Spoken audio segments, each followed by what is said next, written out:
Hi everyone, thanks for listening in. This is Keith Hughes, and I have a very important topic I want to talk about today, which I know many of us struggle with on any given time, and that's understanding how and where do we draw lines in the sand, meaning our boundaries.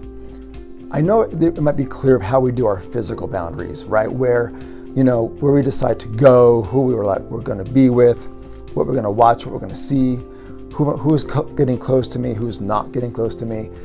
Those things seemingly are concretely able to be put into place, right? But the other kind of boundaries I want to talk about today are the internal ones, the ones in the mind and the heart. Those are really hard battles for some of us. I understand that. It's very hard to negotiate them and understand them. Our mind is here to help us put boundaries for our heart.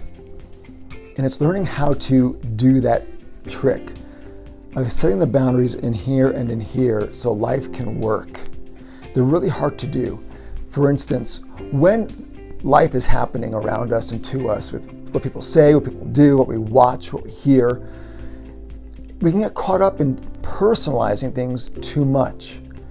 Ever happened to you where it just seems like everything is happening at you and to you, and then we personalize it and make it ours, and we feel angry and depressed and anxious, and then life becomes really hard to manage?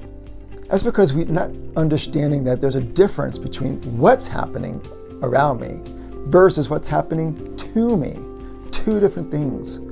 That's a line in the sand we get to draw, is to know and understand there are some things that are just happening that has nothing to do with me, and there are some things are happening to me and for me, and to know the difference. And when someone is talking with you or things happening to you, how do you negotiate how much to take ownership for and to feel bad about or to feel great about? How do you do that? It's important to know and to learn the boundaries of what's mine and what's yours, okay? So those are some lines in the sand to understand what's happening around me, what's happening to me. Next, is a big important thing we all get to do is be empathetic, right? Empathy is a great thing. Empathy allows so much in life. It allows us to be in great relationships, to be loving, to be forgiving. But empathy can be a problem. That might sound counterintuitive. Empathy can cause a problem. If we are too empathetic, we begin to take on and feel everything people feel, and we drown in that sometimes and become ineffective. What I want to introduce, the idea is called rational compassion. Having compassion for people, knowing what they're feeling, but yet being able to be effectively helping them because you're staying within yourself and helping someone and feeling what they're feeling. A great book that is a resource for this is called Against Empathy by Paul Bloom. Great book, great read, I recommend it.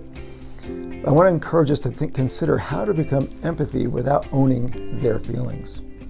These are lines in the sand to try and understand for ourselves so we can be effective with our community, our lives, and not be ruined or drowning in what is not ours to own. These are lines in the sand. We got to know them, got to understand them. So consider this today. What are your lines in the sand, physically and emotionally, mentally? And these are things to continually work on and be encouraged by, okay? If you know someone who might need help with this, or you might need help with this more, please reach out, message me, or contact me at keithcounseling.com. And I'd be more than delighted to work with you and help you or help others. Thanks for listening, and draw your lines where they need to be.